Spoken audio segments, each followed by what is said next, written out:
dia, meus irmãos, bom dia, minhas irmãs. Privilégio poder estar aqui com vocês, muito alegre. Quero abençoar a vida do Rafael. Está aqui num esforço enorme, dá para ver que ele ainda está abatidão aí, ficou doente. Muito obrigado, Rafael, por tudo que você fez até a gente poder chegar aqui hoje.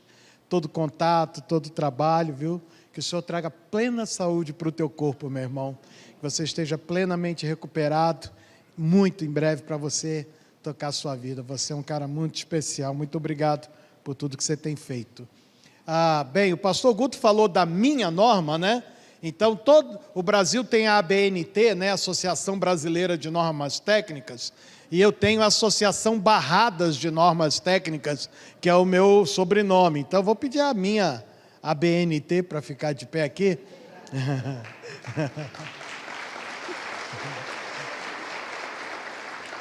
Eu e a Norma vamos completar esse ano 43 anos de casados, em setembro. Isso é uma bênção, um privilégio que Deus tem nos dado. E quem estava no jantar sexta-feira? Muito bem. Lembra que eu falei de uma lista da primeiros mantimentos da nossa família? Lembram que eu falei? Eu trouxe, pastor Guto. Eu contei uma coisa, eu vou falar sobre isso aqui na mensagem de hoje. E às vezes a gente conta algumas coisas, as pessoas, não é possível. O cara guardar um pedaço de papel com uma lista de quem deu o quê, quando, por quê e como, não é? Isso aqui é de 5 de setembro de 81, que foi o dia do nosso casamento. E nós temos essa lista até hoje, depois vocês vão saber. Quem não estava no jantar, não sabe ainda, só vai descobrir no decorrer da mensagem. Eu trouxe alguns livros, porque eu e a Norma, há 19 anos, junto com a nossa família, nos mudamos da segunda melhor cidade do Brasil para Pompeia. Qual é a primeira melhor cidade do Brasil? Eu não vou vir aqui a primeira vez e arrumar briga, né? A primeira melhor cidade é Marília, a segunda é Vitória, no Espírito Santo. Nós morávamos em Vitória, nos mudamos para cá há 19 anos, para trabalhar na Universidade da Família, e desde 2007 somos responsáveis pelo currículo de paternidade bíblica, que são aqueles cursos para pais, educadores, líderes de departamento infantil, que vai desde a gravidez até a adolescência, e em dezembro último lançamos um curso chamado Um Convite para Voar. É um curso para pais de crianças com desenvolvimento atípico, crianças com deficiências ou necessidades especiais, seja qual for a maneira que fique mais claro para você entender. Então, lançamos esse curso porque esse é um grande desafio. A gente fica se perguntando aonde estão essas famílias. A gente sabe aonde elas não estão. Elas não estão na igreja, não é? Por razões óbvias.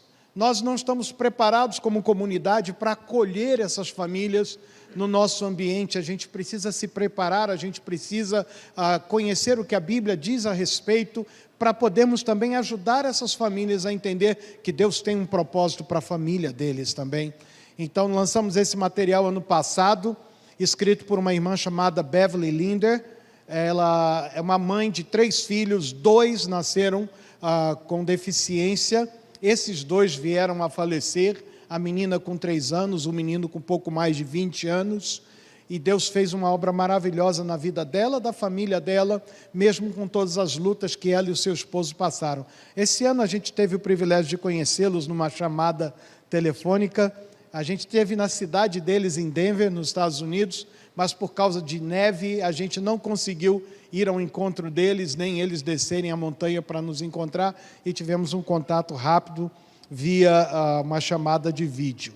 Então, trouxemos alguns livros da Universidade da Família, que estão ali atrás, e depois, se você tiver interesse de adquirir algum deles. Esse aqui chama-se Tempo de Qualidade em Família. Nós vamos falar sobre isso na mensagem. Mas muitas pessoas ficam sem saber o que fazer com seus filhos em casa, como ensinar alguns princípios e valores de maneira lúdica, e esse é um livro para quem tem filhos pequenos, como utilizar os ambientes domésticos e as coisas do dia a dia para ensinar coisas da palavra de Deus para eles. É um livro muito prático e muito simples de você lê-lo, e muito gostoso, né, das sugestões que ele dá aqui. Esse é um outro livro muito singular que a Universidade da Família lançou, chama-se Famílias Mistas segundo a Bíblia. Esse aqui é um livro para pessoas que estão num segundo relacionamento e que trouxeram filhos de relacionamento anterior.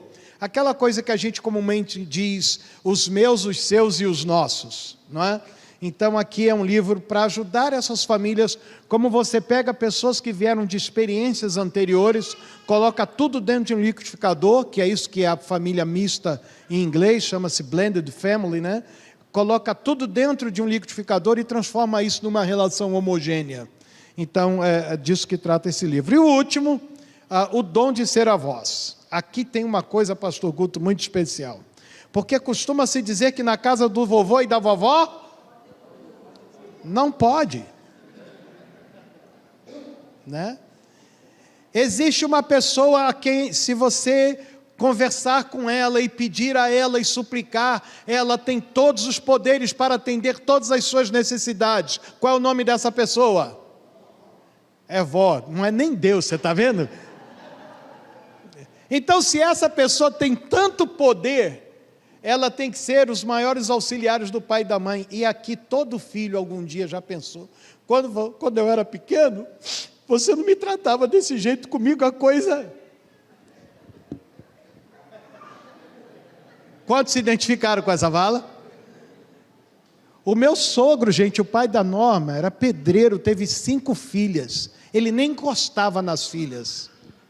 Mas quando começou a ter neto, ele botava na carcunda. Ele andava de 4 com o neto nas costas. E as filhas olhando, onde é que estava esse homem enquanto a gente crescia? Né? É lógico, meu sogro era muito divertido, levava as filhas para pegar caranguejo no mangue. Elas eram servente de pedreiro dele, fizeram muita coisa juntos. Mas esse é um livro muito especial, O Dom de Ser Avós. Como os avós podem se tornar ainda mais abençoadores na vida de seus netos e auxiliares de seus filhos na educação das crianças, tá bom? Não se preocupe com a criança, que criança não me atrapalha não. Se ela caiu, socorre, tá bom? Muito bem, eu acho que nós temos os slides para jogar na tela, temos? Sim? Quem é que vai me ajudar? Você. Então tá bom, pode jogar para mim o primeiro. Eu quero falar hoje, não em 15 minutos como no jantar, sobre 5 mitos da paternidade moderna, 5 crenças, 5 coisas que as pessoas acreditam e recebem como verdade quando o assunto é paternidade, mas que elas não se sustentam quando olhadas de perto ou quando analisadas mais profundamente. Então eu quero compartilhar isso com vocês e eu quero começar contando uma história. Será que dá para... já está aqui atrás de mim, eu estou olhando ali e não estou vendo, no meu retorno. Aqui é uma história que o pastor Gary Ezo, que é o fundador, o escritor do currículo de paternidade, ele contou alguns anos atrás, e eu vivo repetindo essa história em todo lugar que eu vou. Ele tem vários amigos em várias partes do mundo, e um deles é um piloto de avião lá na Austrália. E ele perguntou para esse irmão, conta para mim uma história interessante que tem acontecido com você nessas suas muitas viagens. Ele disse que uma das coisas interessantes que aconteceu e engraçadas, não foi propriamente dentro do avião, mas foi com a companhia aérea com a qual ele trabalhava. Uma senhorinha lá na Austrália, ela mudou-se da capital para uma cidade do interior e despachou as mudanças delas toda de caminhão e levou apenas alguns itens com ela na cabine. E dentre esses itens que ela levou na cabine, alguns que ela despachou no porão do avião, numa época em que não se levava animalzinho dentro da cabine, eles tinham que ir embaixo, ela despachou uma jaulinha com um gato. E quando chegou lá no destino, quando os funcionários da companhia aérea foram descarregar, que eles pegaram a jaulinha do gato, eles perceberam que o gato estava morto. E aí ficaram exatamente igual a vocês. Como é que nós vamos contar para a senhorinha que o gato dela morreu? E a senhorinha está lá esperando a entrega da bagagem, dizendo, cadê meu gato? E eles pensando como iam resolver o problema. E corre para lá e corre para cá, até que um funcionário teve uma ideia. Que tal se a gente sair nos abrigos aqui da cidade e procurar um gato igualzinho da senhorinha? Era um gato cinza escuro, bem comum. E aí o gerente falou, então faz o seguinte, vão em 2 e vão de moto, que aí vocês cobrem mais abrigos. E aí eles saíram, enquanto isso a senhorinha está lá no guichê. Vocês já aprenderam rápido, né? E enrola para lá, e vem o gerente, sabe como é que é gerente? Calma, minha senhora, nós estamos tomando todas as providências, queremos lhe dar o melhor serviço e tal. E acharam o gato igualzinho da senhorinha, e vieram correndo e tiraram o gato morto da jaulinha, colocaram o gato vivo, deram uma penteada no gato novo, tiraram a coleira do gato morto, colocaram no gato vivo e foram levar para a senhorinha, e os funcionários todos de longe observando qual seria a reação dela. Na hora que a senhorinha abriu a jaulinha, o gato botou a cabeça para fora e fez o quê, irmãos? Não, vamos tentar todo mundo, igual vocês falaram, né? Cadê meu gato? O senhor consegue me ajudar? Consegue? Quando ela abriu a jaulinha, o gato botou a cabeça para fora e fez o quê? Olha aí que coisa linda, né? E na hora que o gato miou, ela disse, não é meu gato. Mas minha senhora, não é a sua jaulinha? Sim, é. Seu gato não é um gato cinza escuro? É. Essa coleira não é do seu gato? É, mas não é meu gato. Mas como não é seu gato? Ela disse, o meu gato estava morto, eu trouxe ele para enterrar.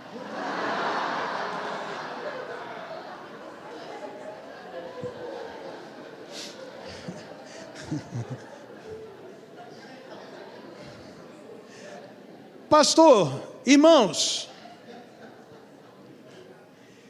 qual foi o erro da companhia aérea? Ok, mentir, mas tem um erro que antecede esse.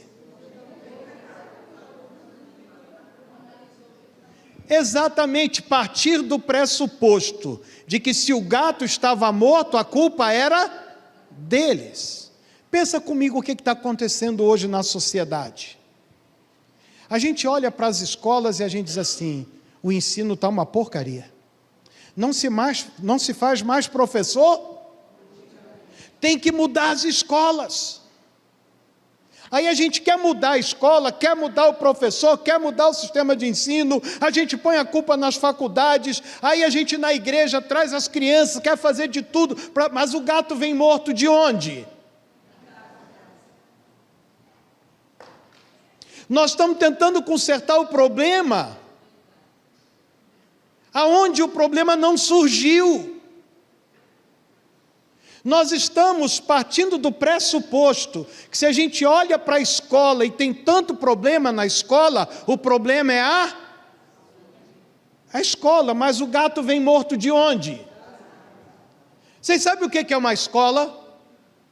É o ajuntamento de 50, 100, 200 famílias representadas pelos seus gatos mortos, pelas suas crianças.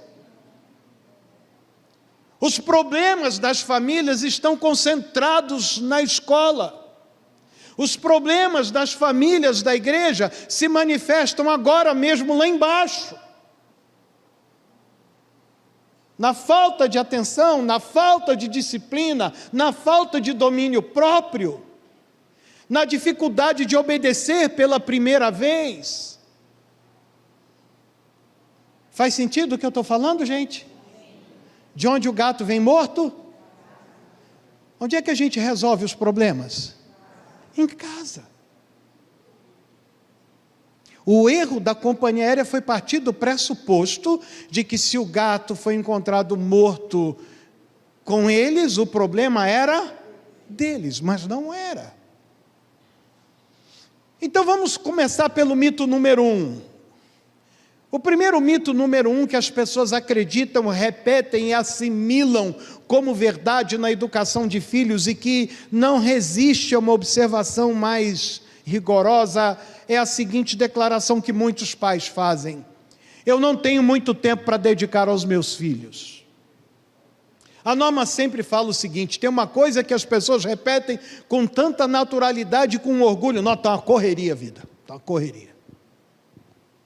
A Norma diz assim, quando alguém chega perto de mim e fala assim, nossa, está uma correria. Aí a nossa filha vai lembrar, a mãe sempre usava uma frase para dizer que a falta de tempo é a desculpa daquele que perde tempo por falta de método. Eu vou repetir a frase da dona Norma, essa aqui, tá, irmã? Essa aqui. A falta de tempo é a desculpa de quem perde tempo por falta de método. porque não se organiza, porque a vida está desregrada. E aí nós vamos encontrar o conflito da qualidade de tempo versus a quantidade de tempo. A gente tinha um amigo chamado Eudes, ele era da cidade de Linhares, no Espírito Santo, mas morava em Vitória. Eles reuniam na nossa igreja, Eudes e Edilene, tinham 2 filhos pré-adolescentes. E um dia nós estávamos sentados conversando sobre os problemas da família deles, e o Eudes fez a seguinte declaração: eu não tenho sequer uma lembrança de algum tempo que o meu pai tenha me dedicado. Meu pai era caminhoneiro, e meu pai viajava muito, e ele não tinha tempo para dedicar. E eu falei com ele, eu disse, não é possível que em tempo algum, em momento algum, seu pai não tenha dedicado pelo menos algum momento de atenção para você. E ele disse, eu não consigo me lembrar de nenhum tempo. E a gente parou para orar com ele, né, amor? Dissemos para ele, vamos orar, e falamos com Deus, Senhor, ilumina o entendimento do Eudes, traz a lembrança dele alguma coisa, e ficamos quietos. E aí, de repente, o Eudes falou assim, eu estou lembrando de uma situação. Uma vez, numa sexta-feira, o meu pai chegou bem tarde, e ele não ia viajar no sábado. Ele disse, amanhã nós vamos pescar lá no Soretama.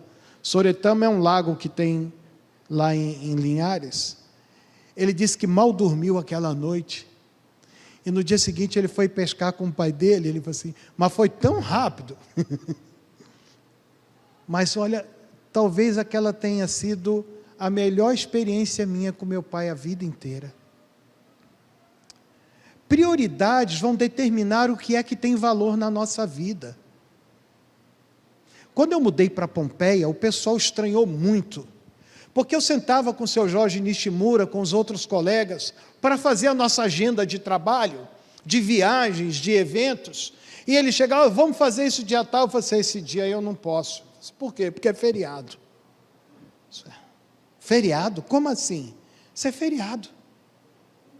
Feriado nacional. Mas que feriado é? É 24 de junho. É aniversário dessa minha filha que está aqui. E no aniversário dela eu não marco nada. E para vocês não acharem que eu estou mentindo, 24 de junho esse ano cai numa segunda-feira. Dia 22 de junho tem um grande evento da Universidade da Família lá em Pompeia. E a gente estava reunido essa semana, e eles falaram, Dinarte, assim, a gente vai, você pode fazer isso? Não, não posso. Por quê? Porque é aniversário da minha filha no sábado, dia 22, eu não aceito compromisso nenhum. E aí a gente continuava discutindo, e fazendo as agendas, eu dizia, esse dia eu não posso porque é feriado, tem o feriado nacional, 24 de junho, 28 de abril, mas tem o feriado internacional, que é dia 12 de março, que é aniversário da Norma, é feriado internacional. Mas tem também o feriado interplanetário, que é 5 de setembro, que é o nosso aniversário de casamento. Mas tem o feriado dos feriados, é o feriado intergaláctico, o dia que os planetas se alinharam, e Deus olhou do céu, iluminou a terra, e eu nasci no dia 9 de agosto.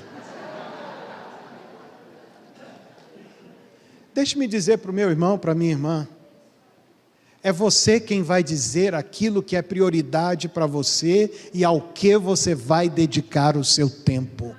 Aquele que diz que não tem tempo para dedicar aos filhos, é porque está perdendo tempo por falta de método e porque não está dando prioridade àquilo que deve ser dado. Porque nós encontramos tempo para tudo que nos é importante nessa vida. Segundo mito. Mito número 2, os filhos são melhores que os pais. A gente tem a mania de ficar hipervalorizando essa geração. A gente diz assim, nossa criança hoje nasce muito esperta. Ela já pega o dedinho e passa na tela do não sei o quê. Gente, eles não são mais espertos, mais inteligentes, eles apenas respondem aos estímulos que lhes são apresentados no tempo que eles vivem, porque os nossos pais falavam a mesma coisa da gente, não, nossas crianças hoje são muito espertas, porque a gente que, eu tenho 61 anos, A gente que tem mais de 50 anos, a maioria dos nossos pais não conseguiu concluir nem o ensino fundamental. É ou não é verdade? Muitos de nós aqui temos pais que mal fizeram o primário. E eles ficavam abismados com a nossa inteligência. Nós não éramos mais inteligentes, mais especiais. Nós tínhamos acesso a coisas que eles não tinham. Nós tínhamos conhecimentos expostos diante de nós que nunca lhes foi oferecido. Os nossos filhos hoje não são melhores do que nós. Eles são o resultado do investimento que nós fazemos neles. Se o desenvolvimento acadêmico do teu filho te impressiona, é porque você está investindo nisso. Se tem alguma coisa nos teus filhos que não estão te impressionando, é exatamente a área que você não está investindo. Aquelas áreas que você gostaria que o teu filho tivesse um desenvolvimento melhor, são exatamente as áreas que você precisa investir mais. Os seus exemplos serão sempre os mais poderosos ensinos na vida dele. Vamos ver se é verdade. Alguns de nós podemos dizer assim: os meus pais não tinham muito estudo, mas o meu pai sempre foi uma pessoa muito honesta. É a primeira coisa que a maioria fala.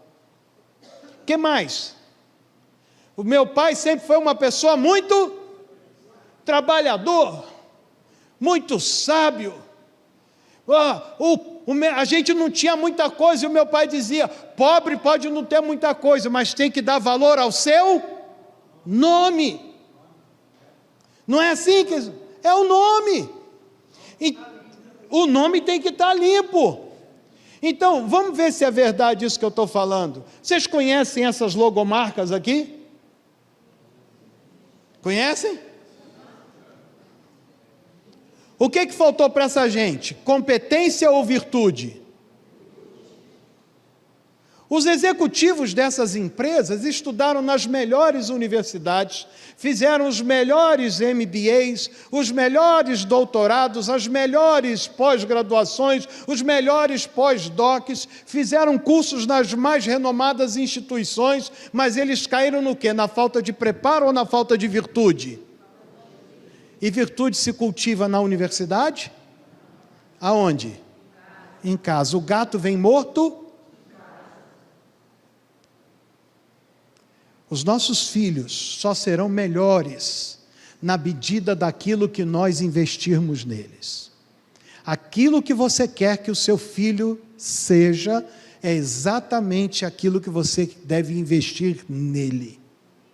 Você quer caráter? Invista no caráter. Você quer virtude? Invista na virtude. Você quer alguém que ame a Jesus? Invista na sua vida espiritual e na vida espiritual de seus filhos. Porque tem ditados que dizem: o cavaco não cai longe.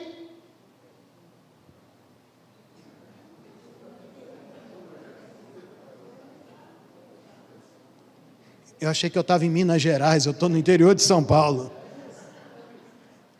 Traduzindo para o São Paulês aqui, né? Em Minas diz assim que o cavaco nunca cai longe do toco.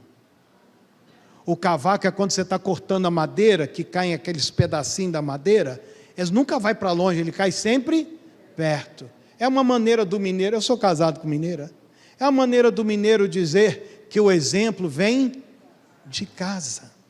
Então o primeiro mito nós já fomos, o segundo mito nós já fomos, vamos para o terceiro mito. Eu ouvi isso há poucos dias atrás. É um mito, é uma inverdade que as pessoas repetem como se fosse verdade, e muitos dão essas declarações assim, com um ar de uma aura de que isso é uma coisa muito boa, de que marido e pai são papéis dissociados. Você já ouviu uma mulher dizer assim: olha, ele não era um grande marido, mas era um excelente... Como é que pode um negócio desse?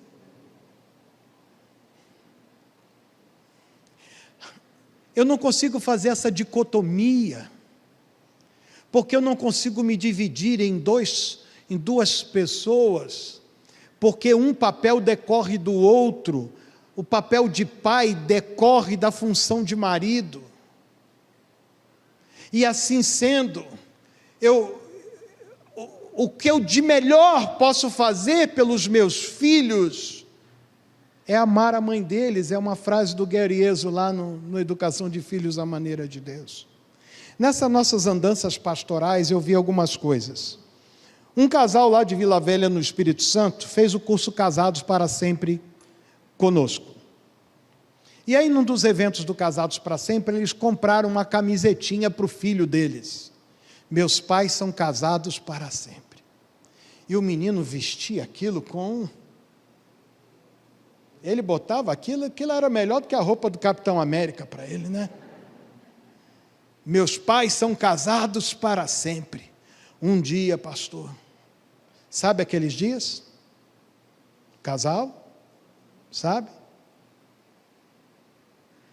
O pai e a mãe começaram um bate-boca. E a coisa foi ficando muito acalorada. E a discussão começou a subir de tom. E a mulher, se você vai embora daqui. Porque às vezes a gente não consegue entender a frase toda, né? E o marido começa a pegar roupa e colocar dentro da bolsa, e a discussão continua, e daqui a pouco quem entra no quarto, dona Norma? O menininho com a camisetinha na mão. E ele disse, vocês mentiram para mim. Vocês me deram a camisa dizendo que era casado para sempre, agora o papai está indo embora. E jogou a camiseta em cima da cama. Alguém tinha que ter juízo naquela família. Ainda bem que o menino de 8 anos tinha. E ele jogou a camisetinha em cima da cama chorando. O pai sentou, a mãe sentou, e eles choraram, se arrependeram. A melhor coisa que um homem pode fazer pelos seus filhos é lutar e manter o seu casamento, manter a sua família unida, juntar-se com Deus para lutar pela sua mulher, pelos seus filhos e pelo seu lar.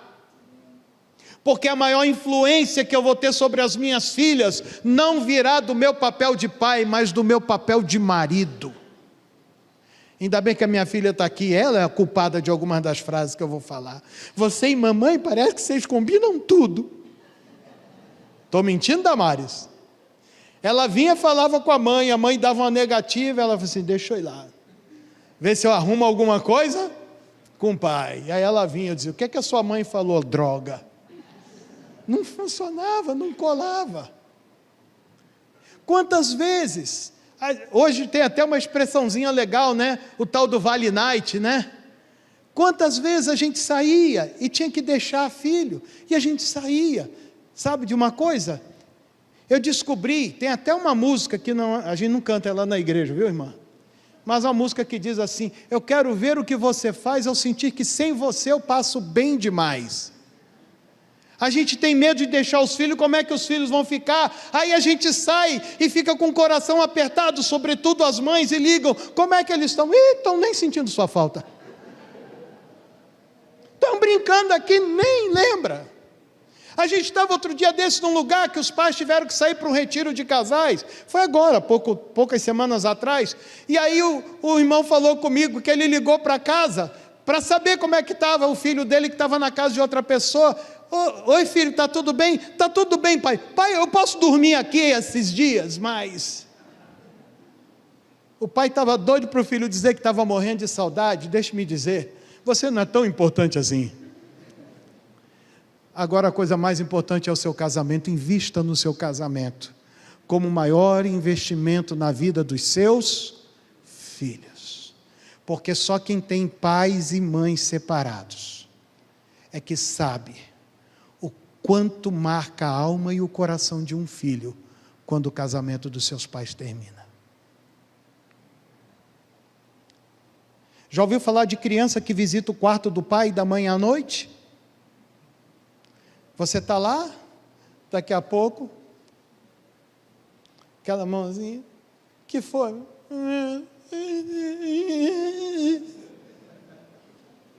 Acho que vocês estão lembrando dos cunhados, dos vizinhos, né? Aí você pega, põe na cama, a criança dorme. Aí você... Quando põe na cama dele, acorda e volta. Não tem bicho papão, não está com dor, você ora, você jejua e a criança levanta no meio da noite e vem para o céu. E o pobre miserável do marido tem que dormir no tapetinho, porque a criança ocupa lá, não vai esmagar a criança. Até que um dia alguém descobriu e ensinou para nós. E muitos de vocês já aprenderam isso aqui, porque já fizeram educação de filhos à maneira de Deus, o milagroso tempo do sofá. Sabe o que essas crianças estão procurando? Porque esse pai e essa mãe trabalham fora o dia inteiro. Quando chega de noite em casa, um faz uma coisa, outro faz outra, um arruma aqui, outro ajeita aqui, já está preparando no dia seguinte. E qual é a única hora que essa criança vai ver o pai e a mãe juntos como marido e mulher? Quando eles vão porque eles não têm nada visível de um tempo em que ele e ela dedicam um ao outro como marido e mulher. A gente tinha um casal na nossa igreja, Dejair e Dalva. Eles faziam de tudo, trancavam o quarto, e ela brigava com ele, porque ele era um desalmado, e o filho eles acordavam, estava o menino dormindo na soleira do quarto, assim. E eles foram falar comigo, porque o casamento já estava indo para o buraco, por causa do filho deles, que acordava de noite. E nós demos os conselhos. Ela ficou com muita raiva de mim, porque eu dei o conselho para ela. Você deixa o seu marido pegar o seu filho, levar para o quarto e orar com ele. Mas não põe o seu filho na cama junto com vocês. Se você tem essa dificuldade, experimenta, antes da hora de dormir, sentar 15 minutos com o seu marido, com a sua esposa, e conversarem. Não é para ver televisão junto, nem para ficar no videogame, nem no WhatsApp, é para conversarem. É gozado que às vezes a gente pede para um casal ficar 15 minutos junto conversando, como se a gente estivesse dando um castigo para eles. E experimente fazer isso e deixe os filhos verem sem interromper. E vocês verão o quanto a influência de vocês... É só pensar. Você já viu quando você abraça sua mulher e vai beijar? Onde as crianças querem ficar? Aí você diz, separa a mim, não quer separar a gente? Não, eles não querem separar, eles querem participar do que é bonito, do que é belo, porque ver o papai e a mamãe abraçados, se beijando, faz bem para a alma e para o coração deles. Então, quando você abraçar sua esposa, for dar um beijinho que a criança vier, você diz, meu filho, você faz parte disso que Jesus nos deu, nós somos uma família. E aproveite esse tempo, porque você não vai conseguir separar o seu papel de pai, de marido, porque o melhor que você pode dar é ser o melhor marido possível para a sua esposa, que você, como consequência, estará sendo um bom pai para os seus filhos também. Penúltimo, número 4. Eu vou pedir a vocês para lerem para mim, que esse aqui eu botei em letras garrafais. Podem ler para mim, por favor? Não devemos impor crenças e valores sobre os filhos. Eu fico pensando como é que as pessoas acham bonito falar isso aqui. Esse é um engano, isso é uma mentira, isso é uma falácia. A sociedade está o tempo todo tentando impor crenças e valores sobre a mente e o coração dos nossos filhos, em todas as áreas, sejam elas positivas ou negativas. E o melhor exemplo que eu tenho para dar isso é o pai corintiano. Tem corintiano aqui? Tem, eu sei, né? Tem uns que estão com vergonha de ler. Ultimamente não está dando muito ibope dizer que é corintiano. Tá bom, deixa eu dar uma melhoradinha. Tem algum torcedor do Fluminense aqui? Você vê, é pouco justo sobre a terra mesmo, né? Amor, você me deixa sozinho nessa? Eu vou pedir de novo. Quantos fluminenses tem aqui? 2 sábios, eu e minha mulher. O corintiano, quando a mulher vai para a maternidade ganhar neném, com que roupa a criaturinha sai da maternidade? Nasceu mais um para o bando de louco. Você sabe por que o pai corintiano põe aquela roupa no recém-nascido? Porque o avô é palmeirense. E ele não quer que o avô chegue na frente. E o flamenguista? Eu até botei ali, o bom gosto vem de berço graças ao papai. Eu e a Norma, graças a Deus, somos torcedores do Fluminense. Mas eu sempre fui um torcedor meia boca. Nunca tive camisa do Fluminense, nunca tinha ido a um estádio assistir jogo do Fluminense. Aí minhas filhas nasceram, meu sogro e meu padrasto eram flamenguistas. Adivinha o que as minhas filhas são? Eu oro todos os dias por elas, pedindo livramento de Deus. Mas a culpa é de quem? De quem? Deixe-me falar uma frase para você anotar. Naquilo que você for morno, alguém vai esquentar teu filho. Eu vou repetir, porque você tem que gravar essa frase. Naquilo que você for morno, alguém vai esquentar teu filho. Se você é um corintiano meia boca, alguém vai fazer dele palmeirense. Se você é um fluminense meia boca, alguém vai fazer das tuas filhas flamenguistas. Se você é um crente meia boca, alguém vai esquentar teu filho em outra área. Nós não podemos impor nossas crenças e valores aos nossos filhos. Isso não é verdade, porque se as suas crenças e os seus valores não valem o esforço de incuti-las a seus filhos, é melhor você rever as suas crenças e seus valores. Se ler a Bíblia, se orar, se ensinar os seus filhos. Eu lembro, a Norma contava a mesma história para essas meninas toda noite. Era o livrinho da ovelha chamada Pérola. A Norma lia toda noite do Salmo 23. Aí a Norma queria mudar de história. Qual era a história que elas queriam? Não, mas a gente quer ouvir a história da Pérola. Tanto que a gente tem uma cachorrinha em casa chamada Pérola, só que não é ovelha, é uma cachorrinha pretinha.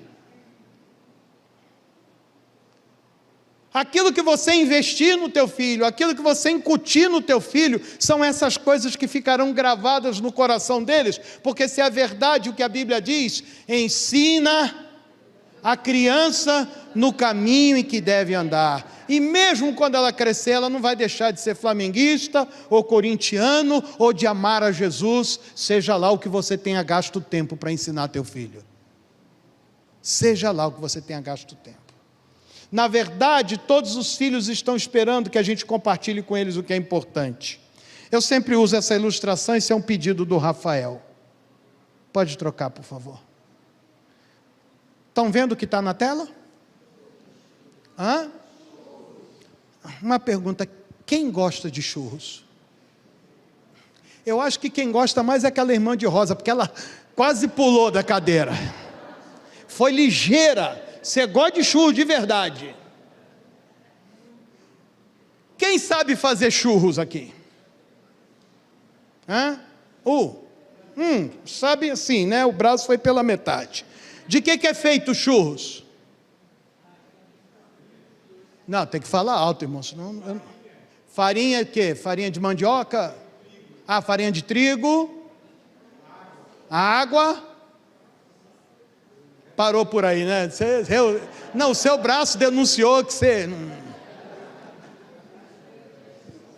Então vamos lá. Farinha de trigo, ovo, açúcar. Você pode pôr água, mas uns caprichosos põem um pouco de leite para ficar mais macia. Você bate a massa. Está pronto churros? O que está faltando? Os apressadinhos já querem logo para o recheio. O que está faltando? Fritar. Você tem que primeiro dar o formato nele. Aí você põe lá na carrocinha de churros, eles põem naquela máquina, eles rodam, tira aquele pedaço de 10, 12 centímetros e... Está pronto churros? O que está faltando? De novo, uma pressa danada do recheio. Está faltando coisa ainda antes do recheio. O que é? O açúcar e a canela. Tem muito pai e muita mãe que estão treinando os filhos e param no açúcar e na canela. Que roupa é essa? Está preocupado só com o que está do lado? Que roupa é essa que está usando? O que é esse negócio aí no seu nariz? Na minha época a gente botava isso para puxar boi.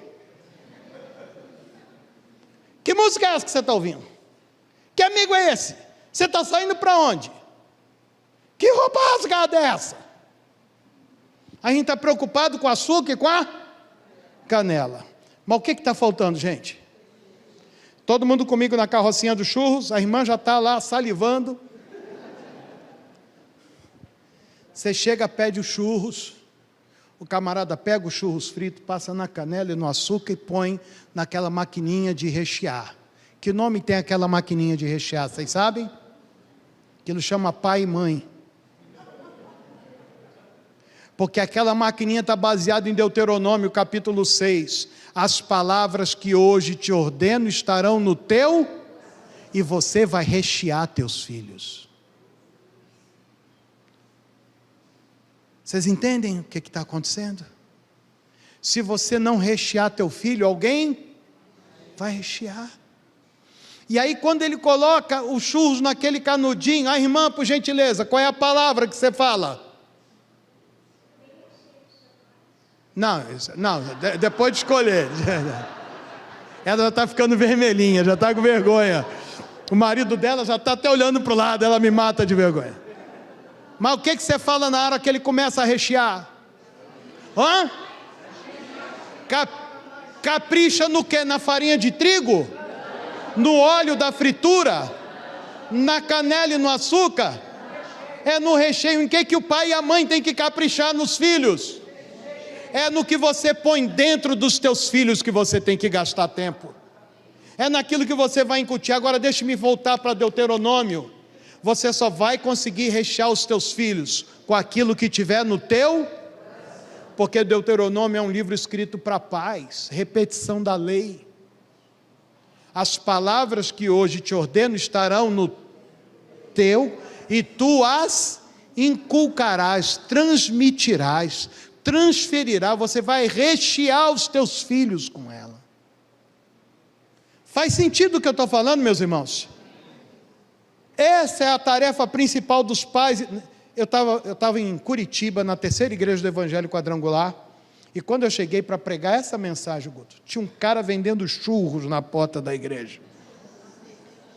Eu falei com ele, tu está preparado para ganhar dinheiro como tu nunca ganhou na tua vida? Disse, como assim? Eu falei, hoje eu vou pregar sobre churros nessa igreja. Quando chega a hora da pregação, eu vou pedir a um irmão para descer aqui, o nome dele é Miro. Ele vai pedir churros a você, você vai mandar 2 para mim, mas mandar como, irmãos? Não é só recheado, caprichado. Ele mandou.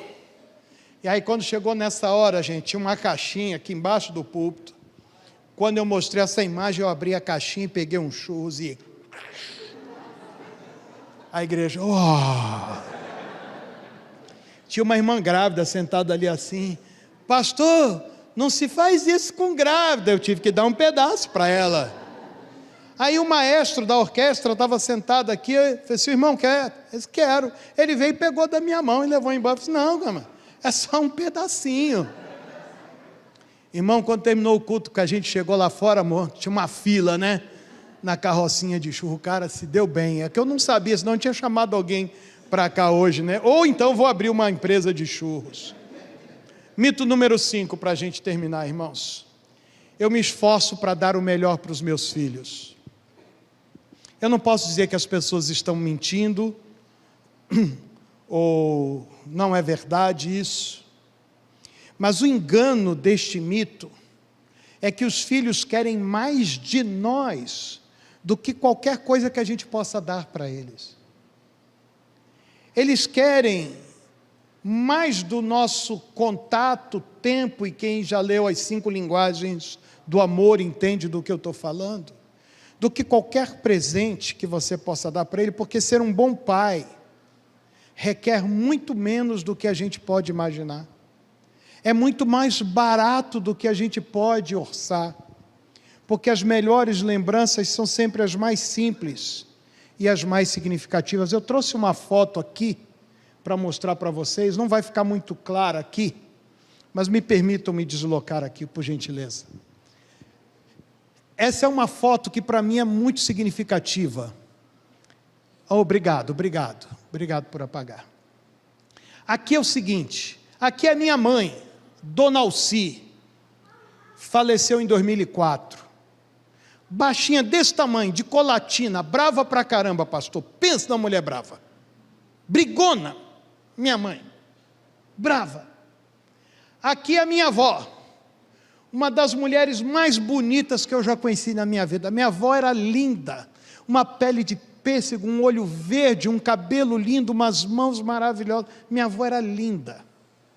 Nos melhores tempos dela, ela lembrava aquela atriz chamada Tônia Carreiro. Ela era linda, minha avó. No colo dela, uma das crianças mais bonitas que nasceu no planeta Terra. No dia que os planetas se alinharam, qual foi o dia? Olha aí, amor. Você vê como é que esse dia é marcante? Os irmãos não esquecem, não esquecem. Ali estou eu no colo da minha avó. E aqui atrás está meu pai, Manuel de Souza. Meu pai morreu antes de eu completar 2 anos de idade. Essa é a única foto que eu tenho com meu pai. E aqui atrás tem um cara que ninguém sabe quem é. Sabe o Robert? Vocês acham que é coisa do nosso tempo? Isso é antigo, pastor. Porque eu perguntei a todo mundo da minha família, os mais velhos da minha família. Minha tia Wanda, eu perguntei, tia Wanda conhecia todo mundo. Tia, quem era aquele cara? Meu filho, eu não sei. Eu acho que na hora que era aquelas máquinas aqui, na hora que foi tirar, ele estava passando e parou, já ficou. E está famoso, é um famoso quem, né? Essa é a única foto que eu tenho com meu pai, porque não muito tempo depois disso ele morreu.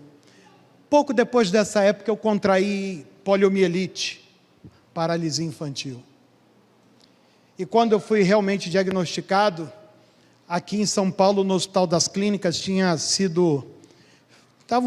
feito todos os testes, não era Zé Gotinha, era injeção, Albert Sabin, e estavam começando a distribuir ainda comercialmente, e o meu pai pediu demissão da empresa que ele trabalhava. Ele era contador de uma metalúrgica, o que seria hoje um diretor financeiro, e ele pegou tudo que ele tinha, todo o dinheiro que ele tinha para comprar algumas doses daquela injeção para mim, e levar de avião de São Paulo para o Rio, que não era uma ponte aérea de 40 minutos, eram quase 3 horas de voo.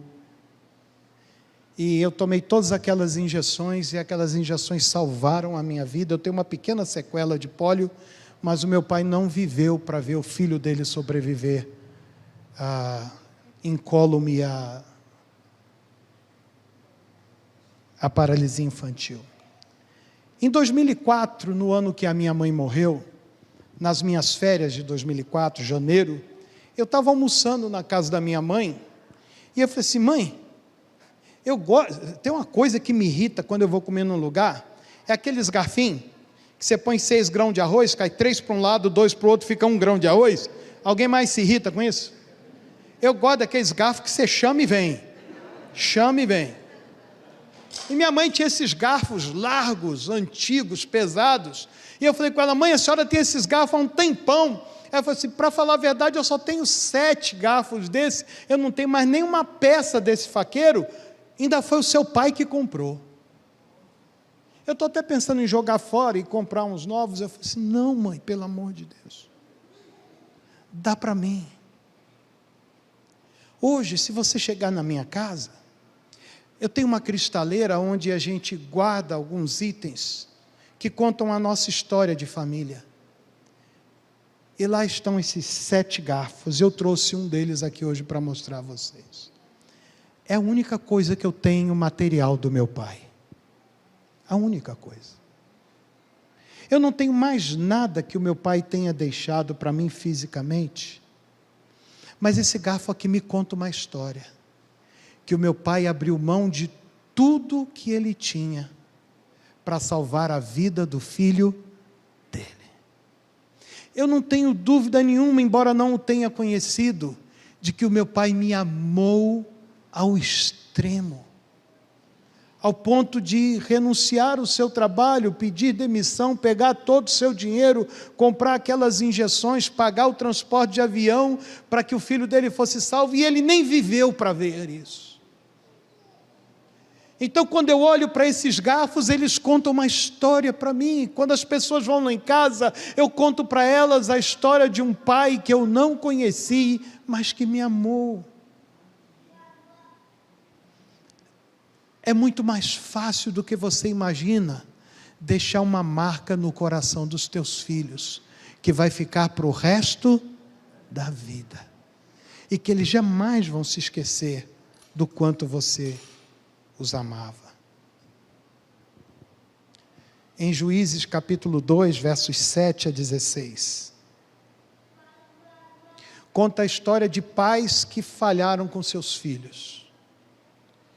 Porque a Bíblia diz lá, que morreu Josué, e ele foi sepultado no limite da sua herança em Timnat-Heres. E juntou-se a ele toda aquela geração que viu os feitos do Senhor. E depois dele se levantou uma geração que não conhecia a Deus, nem tampouco o que Deus tinha feito por eles. Pastor, é difícil entrar na minha cabeça. Como que uma geração que viu tantos milagres, que experimentou tantos livramentos, tantas provisões de Deus, batalhou tanto para conquistar uma herança para os filhos, e esqueceram de preparar os herdeiros para a herança. O que aquela geração falhou, foi justamente de não ter contado para a geração seguinte, quem era Deus, e o que Deus tinha feito por eles. Quando a gente olha para os tempos que nós estamos vivendo, muitos de nós somos a segunda, ou talvez a primeira geração de crentes na nossa família. De gente que veio de famílias de outras tradições, e que foram salvos pelo Evangelho de Cristo. E nós não podemos perder a próxima geração. Porque a única coisa que nós podemos fazer é dizer para eles quem é o Deus em quem nós cremos. E o que Ele tem feito por nós. E Ele continua sendo o mesmo ontem. Ele é hoje e será para sempre. Aquele que fez milagres abrindo o Mar Vermelho, abrindo o Jordão e dando para eles vitória sobre todos os moradores de Canaã, é o mesmo Deus de hoje, que continuará nos sustentando e nos guardando e nos dando vitória. A primeira coisa que todo pai e toda mãe tem que fazer pelos seus filhos, não pode deixar de fazer, é contar para eles quem é o Deus da família deles. E como é que você conta quem é o Deus da família deles? Contando o que Deus fez na sua vida. É por isso que eu trouxe aqui, de novo, a minha listinha. As minhas filhas sabem que nós temos um Deus que sempre suprirá cada uma das nossas, porque quando nós começamos a nossa família, Ele começou a prover, mesmo antes da gente se casar. A Damares casou-se há 7 meses quase atrás. Ela sabe quem cuida dela e do Paulo. Ela sabe quem é o provedor deles. Ela sabe quem é que gloriosamente supre cada uma das nossas necessidades, porque ela viu diante dos olhos dela. E ela ouviu da boca dessa mãe inúmeras vezes. E ouviu da boca desse pai recentemente inúmeras vezes, que o acúmulo de decisões corretas produz resultados positivos a longo prazo. O que é isso, Nath? Agrada-te do Senhor, e Ele concederá aquilo que deseja o teu coração. Segunda coisa que nenhum pai pode deixar de fazer pelos filhos. Primeiro, apresentar quem é Deus e o que Ele fez pela sua família. Segundo, é pedir que o Senhor os guarde de toda influência maligna. Que o Senhor o proteja. Jesus falou, nós estamos no mundo, mas não somos do mundo. Eu te peço não que os tire do mundo, mas que os livre. Você não vai conseguir encapsular teu filho. Eu fico pensando nos pais que vão à praia com as crianças hoje. Perdoa, estou atrasando aqui o culto. Eu fico preocupado, né? Qual é a melhor hora de levar a criança na praia? Ou para tomar sol? 10? Tá tarde, filho. Acorda mais cedo. É antes das 11, mas você tem que chegar lá 8, 9 horas no máximo. Aí você acorda à tarde, leva a criança. Aí põe camisa de proteção SUV, boné, óculos, em plástico, pega umas massas de reboco, passa na criança. Aí não quer que a criança ande no sol, põe piscininha, enche, põe guarda-sol. O que essa criança foi fazer na praia? Nada. Você montou um playground na praia. Você quer que o teu filho corra na areia, que o teu filho aproveite a praia? Vai mais? Você não consegue livrar o teu filho do sol, mas você pode escolher um horário do sol que não seja tão prejudicial. Você não vai conseguir evitar que o teu filho tenha contato com o mundo, mas ajude o teu filho a fazer boas escolhas. ensinando para ele qual é o caminho. Os tios da Norma, o Daniel e o Otávio, tinha 12 e 10 anos de idade, mais ou menos isso, né? Foram enviados para o Rio de Janeiro pelo avô da Norma, o seu Antônio. Os meninos de Minas, do interior, roça. O pai foi orar por eles e disse assim: Senhor, guarda os meus filhos nos teus santos e retos caminhos. E enviou de Minas para Duque de Caxias, no Rio de Janeiro, para morar num morro. Com 80 anos de idade, o tio Daniel virou para mim e para a Norma e falou: meu pai mandou a gente para o Rio de Janeiro e pediu que Deus guardasse a gente nos santos e retos caminhos. Pastor, ele falou assim: eu não fazia a mínima ideia o que era santo e reto caminho, mas eu nunca esqueci da oração do pai. Aí quando eu ia descer o morro, não era isso, amor, que o tio Daniel falou, mas quando eu ia descer o morro, eu lembrava do meu pai: guarda meu filho nos teus santos e retos. Eu traçava uma linha reta lá de cima até lá embaixo no morro, e eu ia andando em linha reta ali, sem olhar para um lado para o outro, porque eu achava que era daquilo que o meu pai estava falando. Você não vai conseguir evitar que o teu filho ande no mundo, mas ore pelo teu filho, ensine teu filho, e dê instrução para ele fazer boas e sábias escolhas. Mas tem uma terceira coisa que você pode fazer, que está no livro dos Juízes. Você não vai conseguir evitar que o teu filho faça escolhas ruins. Pode ser que o teu filho faça escolhas erradas, como o povo de Israel fez. Mas sabe o que você pode fazer? Pedir que Deus levante juízes no meio do caminho do teu filho. Porque Deus tem gente a serviço dele na faculdade, Deus tem gente a serviço dele na Nestlé, Deus tem gente a serviço dele na Dori, Deus tem gente a serviço dele na Marilã, em qualquer loja, em qualquer rua dessa cidade, aonde o teu filho estiver andando, Deus pode colocar alguém no meio do caminho do teu filho para dizer: opa, você não era para estar aqui, você não pertence a esse lugar. E deixa Deus surpreender você, trazendo o livramento para a vida de seus filhos.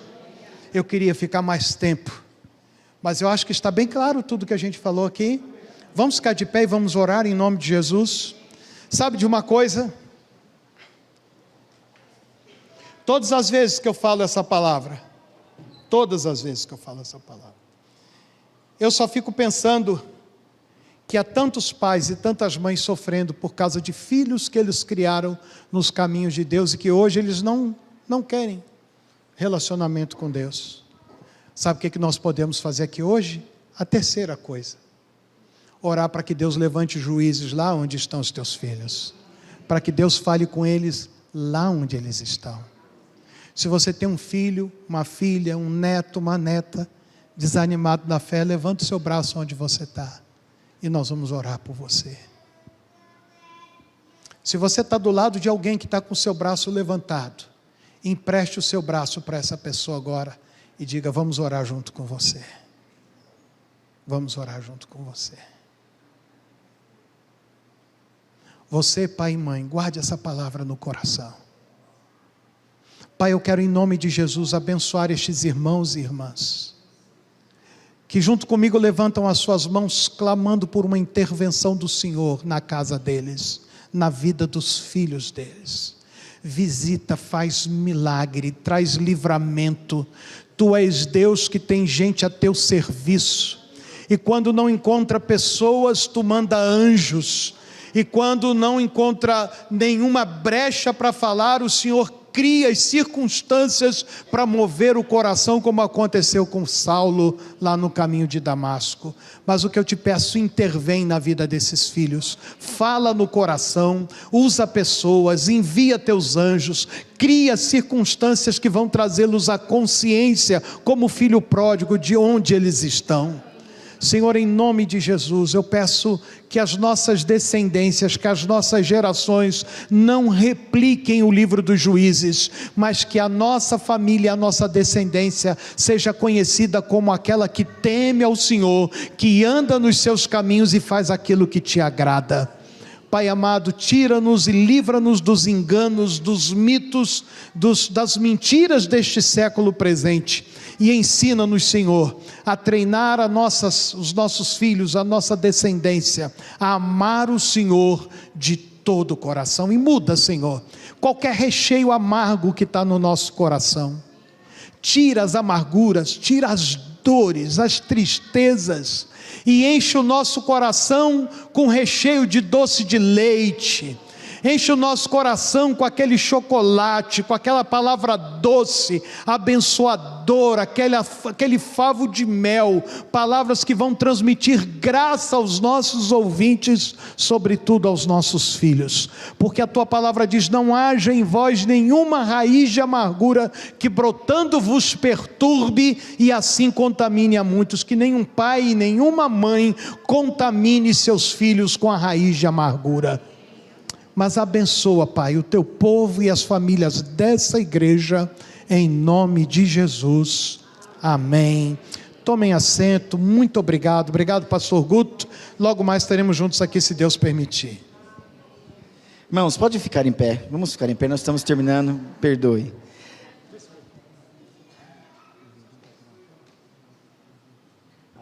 Não esqueçam dos livros disponíveis ali, se você quer comprar, adquirir, pensar em alguém, para você ou alguém, não esqueça de comprar os livros. Irmãos, como o pastor disse, hoje às 19 horas, ele estará novamente aqui com uma outra mensagem, né, uma outra mensagem, então venha prestigiar também, venha para ouvir a palavra dele, traga uma família, traga alguém para ouvir a palavra do Senhor, amém? Vamos orar? Vamos nos despedir. Pai bendito, toda a honra e toda a glória seja dada a Ti do que aconteceu neste culto hoje, Pai.